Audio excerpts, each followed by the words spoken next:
మీ diesel engine కి అస్సలైన dum echo blue.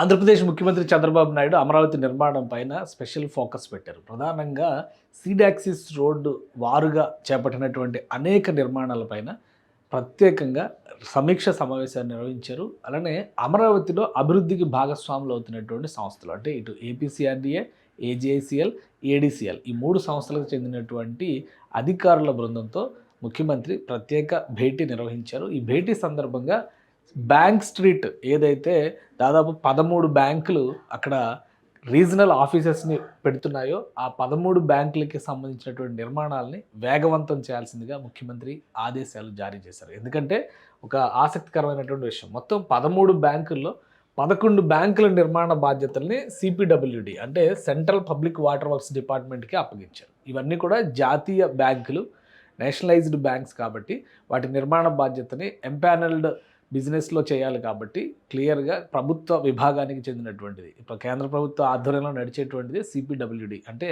Central public works department, అలానే central secretariat నిర్మాణం ఇవన్నీ కూడా సిపిడబ్ల్యూడినే చూస్తుంది. సో ఈ బ్యాంకుల్లో 11 బ్యాంకులు చూడండి, ముఖ్యమైనటువంటి బ్యాంకులన్నీ ఇందులో ఉన్నాయి. ఎస్బీఐ కానీ, పంజాబ్ నేషనల్ బ్యాంక్ కానీ, బ్యాంక్ ఆఫ్ బరోడా కానీ, Canara bank, union bank, Indian bank, అలానే bank of India, Indian overseas bank, UCO bank, central bank, bank of Maharashtra ఇవన్నిటికీ సంబంధించినటువంటి మొత్తం 11 బ్యాంకులకు సంబంధించినటువంటి నిర్మాణ ప్రణాళికను అప్పగించింది. ఇది ఎస్బీఐకి సంబంధించినటువంటి నమూనా డిజైన్.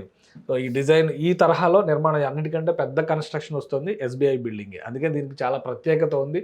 అలానే మిగతా వాటితో పోల్చి చూసినప్పుడు ఆంధ్రప్రదేశ్కి సంబంధించినటువంటి కోఆపరేటివ్ ఆప్కాబ్ అంటాం కదా, ఆప్కాబ్ బ్యాంకు మరొక భవనం, పెద్ద భవనం రాబోతుంది అనమాట. సో వీటన్నిటిని ఇవి మాత్రం ఆంధ్రప్రదేశ్ ఇతర విభాగాలతో అంటే ప్రైవేట్ కాంట్రాక్ట్ సంస్థలు ఎంపిక చేసుకుని వీటి నిర్మాణం చేస్తుంది. బట్ నేషనలైజ్డ్ బ్యాంక్స్ అన్నీ కూడా సిపిడబ్ల్యూ చేతిలోనే ఉన్నాయి. అందుకనే ముఖ్యమంత్రి ప్రత్యేకంగా ఒక సమావేశాన్ని నిర్వహించి సీడాక్సిస్ రోడ్లోకి అంటే E3 రోడ్లోకి ఎంటర్ అయిన తర్వాత కనబడేటువంటి భవన సముదాయాలు ఇవే, వీలైనంత వేగంగా వీటి నిర్మాణం జరిగితే అమరావతిలో యాక్టివిటీ పెరుగుతుంది, రూపురేఖలు కనిపిస్తాయి అనేటువంటి ఆలోచనతో మొత్తం బ్యాంకుల నిర్మాణానికి అన్నిటికీ సంబంధించి 12 నుంచి 18 నెలల నిర్మాణానికి ప్రణాళికని ఏర్పాటు చేసుకున్నారు. పైగా ఎస్బీఐ బిల్డింగ్ తప్పితే ఎస్బీఐ బిల్డింగ్ ఒకటే 12 అంతస్తులు, మిగతావన్నీ కూడా 5, 6, 7 అంతస్తులు మాత్రమే డిజైన్ చేసినటువంటి బిల్డింగ్లు.